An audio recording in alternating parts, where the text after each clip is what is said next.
Travailler le volet des saines habitudes de vie peut parfois sembler complexe. Pour faire une différence sur la génération à venir, il importe de plus en plus de travailler dans l'environnement dans lequel nos jeunes évoluent. Mais comment s'y prend-on? Qu'est-ce qu'on peut faire pour que le milieu puisse permettre aux jeunes et aux familles de bouger plus et manger mieux? Grâce à cette émission, on souhaite vous faire découvrir des partenaires qui ont réalisé des bons coups afin de faciliter les choix sains en matière d'alimentation ou de favoriser le mode de vie physiquement actif. Alors place aux saines habitudes de vie.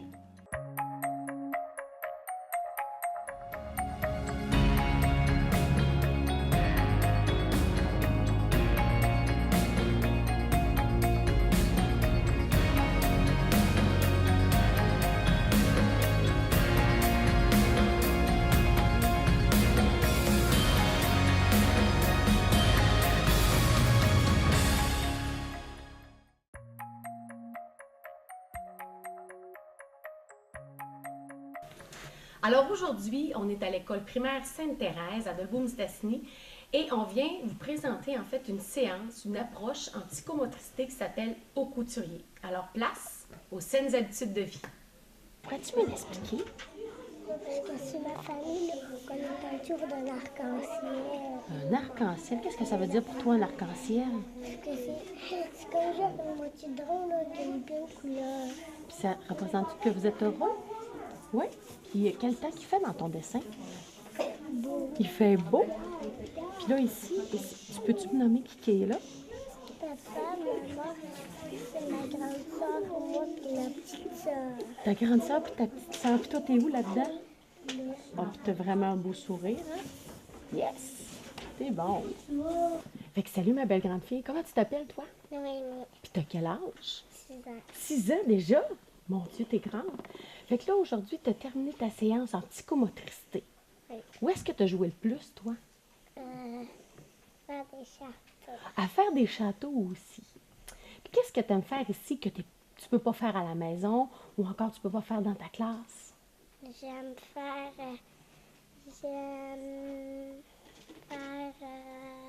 Est-ce que tu cours? Oui.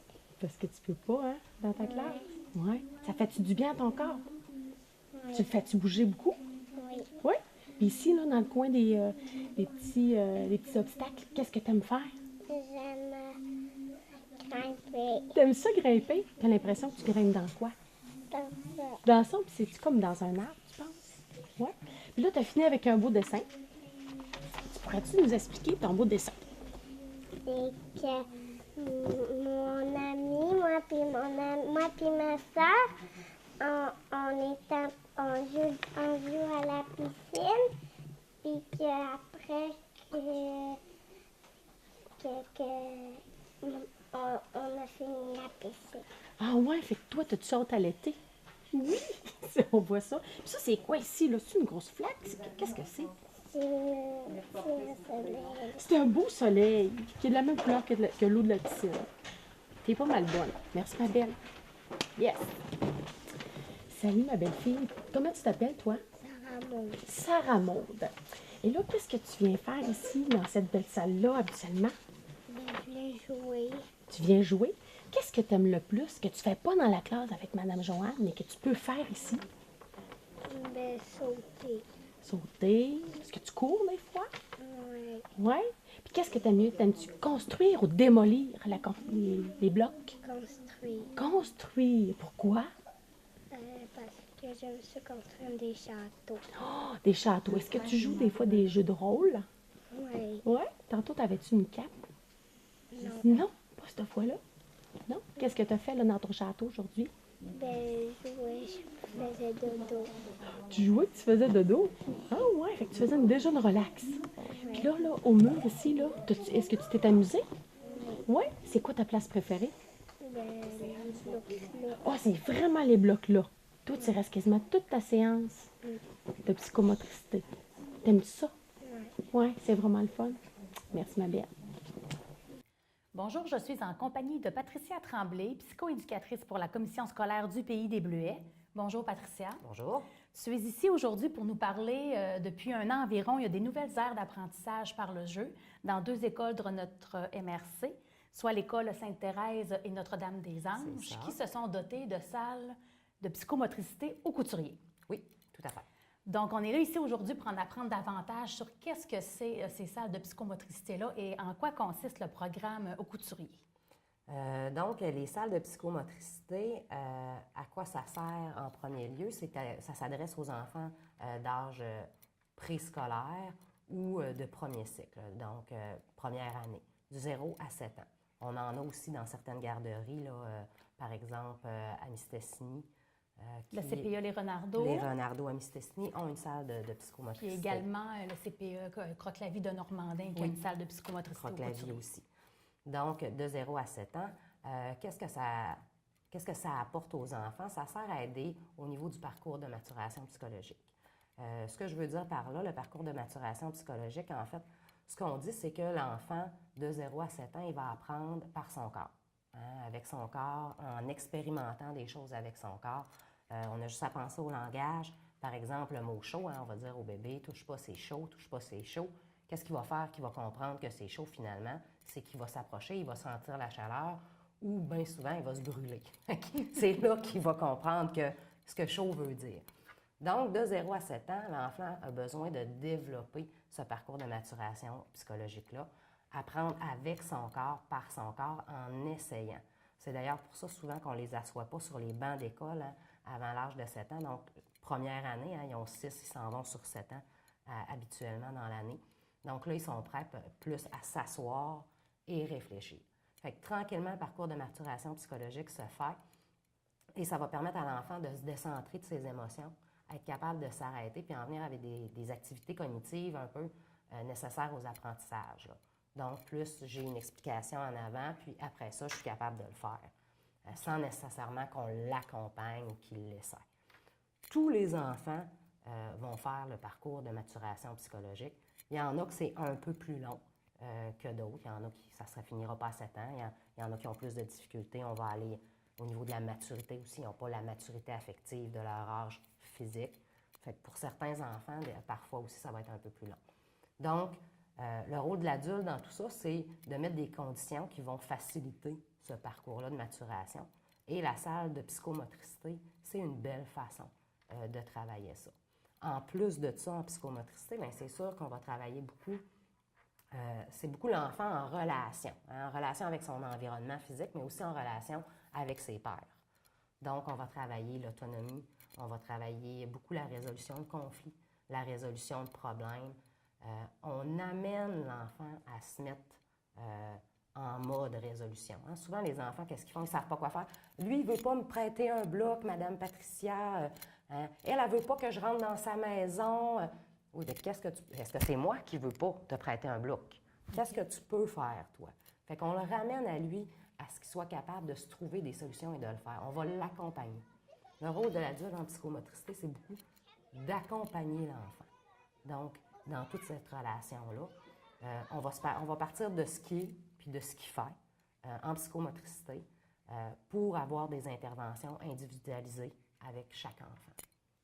Patricia, pour les enfants qui sont en classe régulière, est-ce que c'est leur enseignant qui l'accompagne? C'est leur enseignant qui les accompagne, donc tous nos maternelles et nos premières années. Normalement, ils y vont 1 à 2 fois par cycle. Donc, c'est au choix de l'enseignant, là, selon son horaire à lui. Souvent, nos maternelles 2 fois par cycle, ce qui équivaut à peu près à 1 fois par semaine. Okay. Et nos premières années, là, ça dépend de l'enseignant toujours et du programme, là. Donc, c'est ça. Oui, ils sont accompagnés. Et bien entendu, pour aller faire de la psychomotricité, il faut qu'on ait eu la formation psychomotrice au couturier. Au couturier, oui, j'ai eu de la misère à le dire. Et ce n'est pas tous les enseignants qui ont reçu cette formation-là? Ce n'est pas tous les enseignants qui ont reçu la formation. Je te donnerai un exemple. Cette année, on avait 2 enseignants de maternelle en début d'année qui étaient absents. Donc, c'est moi qui est allée avec les classes là, le temps que les enseignants réguliers reviennent, qui avaient eu la formation, parce que l'enseignant suppléant ne peut pas y aller, là, lui. OK. Donc, c'est ça. C'est des formations quand même qui durent 4 à 5 demi-journées. Donc, la première demi-journée, on a été tout le monde ensemble. On a assisté à une séance vraiment de psychomotricité. Ils nous ont expliqué les fondements. Et les séances d'après, normalement, c'est plus des séances de pratique. Donc, on doit tous se filmer quand on va en psychomotricité. On y va avec nos groupes, on se filme. Et à partir de là, on pose nos questions. Là. On est en petits groupes de 4-5 et on pose nos questions à la formatrice là, par rapport à notre expérience. OK. Donc, ça se passe comme ça. Outre la formation, il a fallu aménager des locales pour que ça devienne une salle de psychomotricité au couturier. Ça prend du matériel et ça coûte des sous. Vous avez sûrement des partenaires qui vous ont aidé à ramasser les sommes nécessaires. Oui, on est allé, c'est notre directrice adjointe, c'est Mme Bouchard, qui s'est occupée de trouver les partenaires. Par cœur, je vais me fier, je pense, à ma petite feuille, là. Donc, les partenaires qu'on a eus, MC Santé, évidemment, La Vie d'enfant. On a eu une grosse donation de l'Homme fort de Debout-Mistassini. Il leur restait des sous. Ensuite de ça, la Fondation Maurice Tanguay, qui nous a aidés aussi. Le Club Rotary pour l'École Notre-Dame-des-Anges. Nous, on a eu, pour Sainte-Thérèse, c'était vraiment l'Homme fort. OK. Puis Notre-Dame-des-Anges, ça a été le Club Rotary. Maintenant, j'aimerais ça, Patricia, que tu m'expliques un peu plus en détail comment ça se passe, une séance au couturier pour les enfants. Donc, du point de départ là, de leur classe respective, quand ils se dirigent dans la salle de psychomotricité, il y a sûrement une entrée en matière là, pour les introduire. Bien, en fait, quand ils arrivent, là, puis ils comprennent assez rapidement. Hein. C'est en étapes, on leur décortique la première fois et rapidement, là, ils savent comment ça se passe, là, ils se mettent en place. Donc, lorsqu'ils arrivent, ils doivent enlever, première des choses, leurs chaussures et leurs bas avant de rentrer dans la salle. On comprend qu'il y a des tapis partout dans la salle. Donc, pour une question d'hygiène, évidemment, on enlève les souliers. Et les bas, bien, c'est une question de sécurité parce que c'est des tapis, ça glisse. Il y a des espaliers, il y a des tréteaux sur lesquels ils peuvent grimper. Donc, on ne veut pas qu'ils glissent et qu'ils se fassent mal non plus, là. Donc, c'est une question de sécurité. On leur demande de rouler leurs pantalons pour être sûr qu'ils ne pilent pas dessus.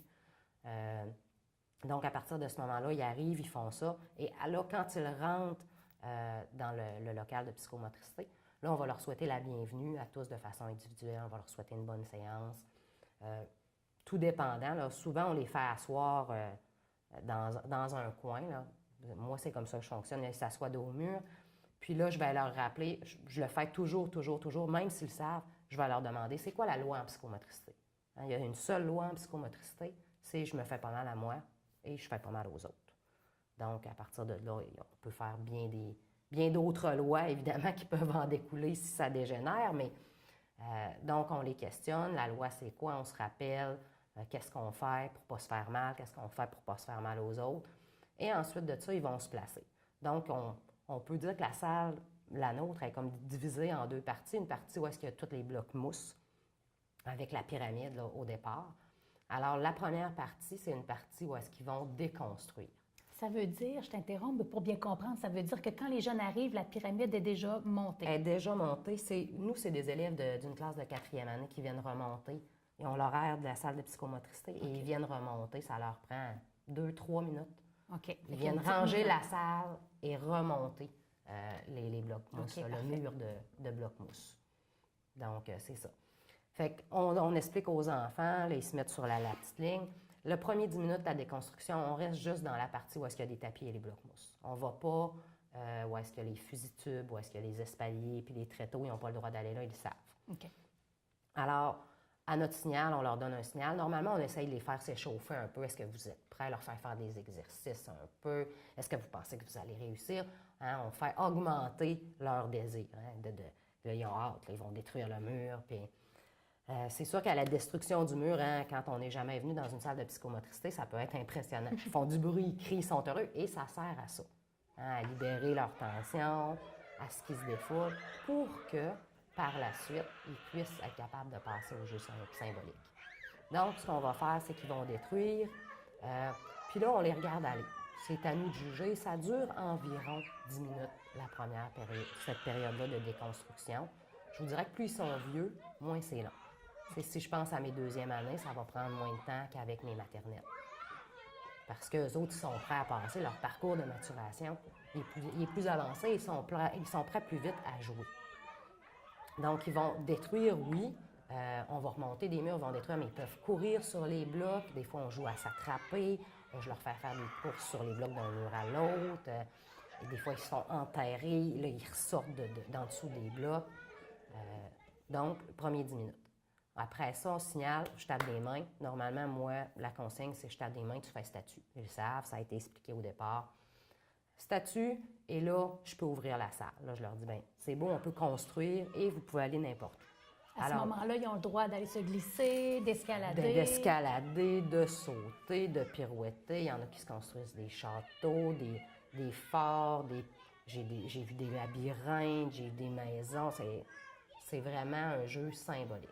Ça fait une grande place aux jeux libres, d'après ce que je peux comprendre, Oui. où ils peuvent utiliser leur imagination. Oui, tout à fait.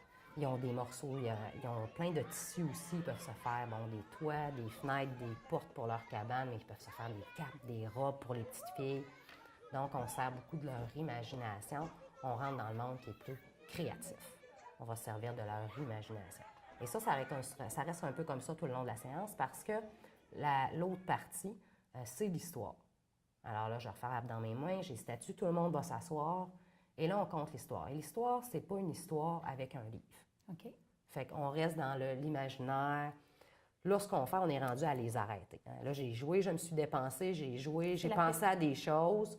Et là, je m'arrête et j'écoute. C'est la période de retour au calme, on veut, vers la fin de la séance. C'est ça. Fait que là, je raconte mon histoire. Normalement, ça va être des histoires souvent pour aller chercher les différentes peurs de l'enfance. Donc, la peur de l'abandon, la peur d'être dévoré, le petit chaperon rouge, Hansel et Gretel, des trucs comme ça. Ça peut être des histoires complètement inventées. Ça n'a pas d'importance. L'important, c'est que ça finisse bien. Et on la compte en mettant souvent beaucoup de détails, en leur faisant penser. Il y a du bruit, il y avait le vent dans les feuilles, ça faisait... Ils ont entendu un loup hurler. Fait que, tu sais, moi, je vais cogner... Je compte le petit chaperon rouge, le gros méchant-là, cogner à la porte. Bon. C'est une histoire que l'enseignant a le loisir de choisir. Oui, il a le loisir de choisir. Il continue d'utiliser l'imaginaire pour garder l'attention des enfants. J'imagine ça. qu'après avoir bougé autant, ça doit être assez facilitant d'asseoir les enfants et de demander leur écoute. Oui, ils sont habituellement bien puis en écoute. Ensuite de ça, ce qu'on va faire, la dernière partie, ça consiste... habituellement, nous, on fait du dessin avec les petits, par exemple, vraiment dans les CPE, là, ils pourraient faire des blocs. Ça s'est déjà vu. Nous, on se sert vraiment du dessin. Alors là, ils dessinent ce qu'ils veulent, mais en silence. Donc là, on en vient à une activité qui est plus cognitive. Donc, je m'arrête et je réfléchis à quelque chose que je fais. Donc, ils nous dessinent, ils font une partie de dessin et après ça, ils viennent nous l'expliquer. Okay. Alors, normalement, on en choisit quelques-uns où est-ce qu'on va écrire ce qu'il nous dit. Alors là, il vient vraiment mettre des mots sur ce qu'il a fait. Est-ce qu'il va expliquer son dessin à l'enseignant ou à tout son groupe? À l'enseignant. Okay. À l'enseignant ou à l'intervenant qui est là. Donc, puis c'est pas... je lui demanderai pas « Qu'est-ce que tu as dessiné? » Parce que là, il va me dire « J'ai dessiné un bonhomme. » Oui, OK. Là, je vais dire « Raconte-moi. Raconte-moi ton histoire. Raconte-moi ton dessin. » Fait qu'il y a des enfants qui peuvent me parler des fois. Si je les arrêtais pas, ça pourrait durer 5-10 minutes. Là. Eux autres, là, il y en a. C'est une histoire. C'est une histoire. Il y en a qui m'ont dessiné quelque chose par rapport, des fois, à ce que moi j'ai raconté. Puis là, ils me racontent toute l'histoire que je leur ai racontée. Donc, c'est une histoire, mais ils ont le choix de faire ce qu'ils veulent. Et puis ça, vraiment c'est un dessin. libre encore. C'est un dessin qu'ils vont ramener à la maison après? Normalement, moi, je les garde, puis je leur donne à la fin. À la fin, après peut-être la moitié des séances, là, je leur retourne. Parce que des fois, quand même, ça peut parler, le dessin. Fait que des fois, c'est intéressant d'y retourner, surtout peut-être des fois avec mes élèves à moi qui sont peut-être plus en difficulté, de retourner voir qu'est-ce qu'ils ont dessiné, la symbolique de tout ça, là. Dans les séances de psychomotricité, s'il y a des enfants qui nomment le désir de vouloir faire des jeux de bagarre, est-ce que c'est permis? Bien, dans les séances de psychomotricité, la loi, c'est « je fais pas mal à moi, je fais pas mal aux autres ». Les garçons, souvent, ils aiment ça se coltailler. Ils ne peuvent pas le faire nulle part. On leur dit toujours non. C'est évident que dans la cour de récré, aussitôt qu'ils vont commenter, des fois, on intervient. Et, ben oui, mais on joue, mais c'est pas grave. Si ça vire mal, il n'y a pas assez il y a suffisamment de surveillants pour regarder ce qui se passe. Mais ils sont trop nombreux pour qu'on prenne le temps de vérifier chacun. Est-ce que c'est encore le fun? Est-ce que ça reste drôle? Est-ce que c'est un jeu? Est-ce que tout le monde est d'accord pour jouer à ça? Tandis qu'en salle de psychomotricité, c'est un local qui est plus ou moins grand. On a au maximum 20, 21, 20, 22, peut-être maximum première année jeunes, alors là, on est capable de les voir aller. Hein? Fait que si ça se caltaille puis que ça reste du jeu, on va rester plus près souvent. Hein? On va se tenir prêt, on va leur rappeler que ça doit rester drôle, que c'est un jeu, qu'ils doivent faire semblant. Hein? On ne se bataille pas pour de vrai, on ne se donne pas des coups pour de vrai. Il faut que tu fasses semblant. Donc, si ça ne fonctionne pas, hein, parce que ça vient qu'ils se font mal, c'est souvent un qui passe tout droit, là, qui dépasse les limites. Ce qu'on va faire, c'est qu'on va lui demander un temps d'arrêt. Tu vas venir t'asseoir avec moi, tu vas regarder comment les amis jouent. Après ça, tu vas y retourner, puis tu vas te réessayer. Si ça ne fonctionne toujours pas, c'est sûr qu'on peut se servir de la loi puis dire, bien, à partir de maintenant, les jeux de bataille, bien, c'est terminé parce que on va contre la loi. Ça finit toujours qu'on fait mal aux autres. Mais sinon, on va laisser le coltaillage puis les garçons faire. À la limite, on va délimiter des fois une partie de la salle où est-ce que une arène, je pense que c'est toi qui me disais, une zone de jeu. Une zone de jeu où est-ce que les garçons vont pouvoir le faire sans déranger ceux qui veulent construire ou jouer à des jeux plus symboliques, là, moins physiques. C'est une salle qui permet d'avoir un environnement qui est sécuritaire, c'est matelassé, c'est coussiné, Oui, tout la est surveillance pensé. est proche, donc Tout est pourquoi pensé pas en permettre aux fonction de la- enfants de s'extérioriser encore plus par le jeu. Oui, tout à fait. Supposons qu'il y a des enfants qui ne désirent pas participer, qui soient en retrait, séance. ou est-ce que c'est possible pour un enfant qui n'a pas envie de jouer? Ce qu'on va faire, là, moi, si j'ai un enfant qui se retire, c'est sûr que je vais aller vérifier qu'est-ce qui se passe. Mais en psychomotricité, les enfants, on l'a dit, s'ils font pas mal à eux autres et qu'ils font pas mal aux autres, ils ont le droit de faire ce qu'ils veulent. Donc, si moi, j'ai un enfant qui s'est isolé, je vais aller voir pourquoi. Est-ce qu'il y a eu quelque chose avec les amis? Si c'est parce qu'il me dit, bien, il veut pas que je joue avec, que je rentre dans sa maison, tu sais, je vais peut-être suggérer, est-ce que tu as pensé, qu'est-ce que tu pourrais faire? Est-ce que tu es allé voir un autre ami? Des fois, il va y aller. Si c'est parce qu'il n'y a pas le goût, je vais le laisser là. Puis je vais revenir de temps en temps, ça va, est-ce que tu voudrais... Des fois, je vais lui proposer de faire quelque chose avec moi, mais je ne forcerai pas l'enfant. Au même titre que je ne forcerai pas un enfant à donner un bloc à quelqu'un d'autre ou à accepter que quelqu'un rentre dans sa maison. Hein, des fois, c'est difficile. Hein, on se dit, la mentalité qu'on a, c'est tu dois jouer avec tout le monde, tu dois accepter tous les amis. Mais en psychomotricité, on leur dit qu'ils sont libres. Donc, ça se peut qu'il y en ait un qui ait construit une maison puis qu'ils ne veulent pas qu'il y en ait un autre qui rentre. Fait que là, il ne veut pas que je rentre. Tu lui as demandé, tu sais, moi, je vais aller vérifier. Tu lui as demandé comment. Hein? Si tu es rentré en courant, bien, peut-être qu'il t'a dit, va-t'en, là, il a eu peur que tu la détruises. Ah, ouais, je ne l'ai pas demandé. Bien, peut-être que si tu lui demandais, comment tu pourrais lui demander? Il retourne, hein? Est-ce que je pourrais rentrer dans ta maison, s'il vous plaît? Souvent, ça marche. Hein? Donc, c'est la façon d'entrer en contact aussi, mais on les laisse libres. Fait que si moi, il dit non, ça va être non. Mais ce que je vais faire, l'enfant qui dit non, je vais probablement lui rappeler, bien, tu sais que toi, quand tu vas vouloir aller jouer avec cet ami-là, probablement qu'il va te dire non. Fait que des fois, il y en a que ça fait changer d'idée, qui vont réfléchir, puis il y en a des fois qui me disent oui, ça me dérange pas. Parfait, ça te dérange pas. Fait que je les oblige pas. Fait que pas plus ça que de jouer. Là, ça fait environ 1 an que c'est en place dans les Ouais, deux écoles. 1 an et demi, ouais, depuis septembre 2014. Puis, est-ce qu'après 1 an et demi, il y a des bienfaits chez les enfants que vous avez constatés comparativement à avant, quand vous n'aviez pas de salle de psychomotricité? C'est sûr que, normalement, après la séance de psychomotricité, les enfants sont plus disposés aux apprentissages. Hein, ils ont lâché leur fou, ils sont plus disposés aux apprentissages. On constate ça. Au niveau des habiletés sociales, ça peut être très aidant. Au niveau des conflits entre les pairs, souvent, on va travailler ça en psychomotricité. À la récré, ils ne sont pas aussi encadrés, on n'a pas le temps de faire du modelage. Les surveillants qui sont là, ils n'ont pas le temps de faire ça. Ils surveillent tous les enfants qui sont là. Donc, on en profite pour travailler ça. Fait que ça l'aide à ce niveau-là. Mais les salles de psychomotricité au couturier sont vraiment des bonnes façons d'amener les enfants à développer de saines habitudes de vie, puisqu'on leur permet d'être actifs au quotidien, en plus de développer leur autonomie, le contact avec les pairs également. Donc, c'est vraiment une super de belle initiative.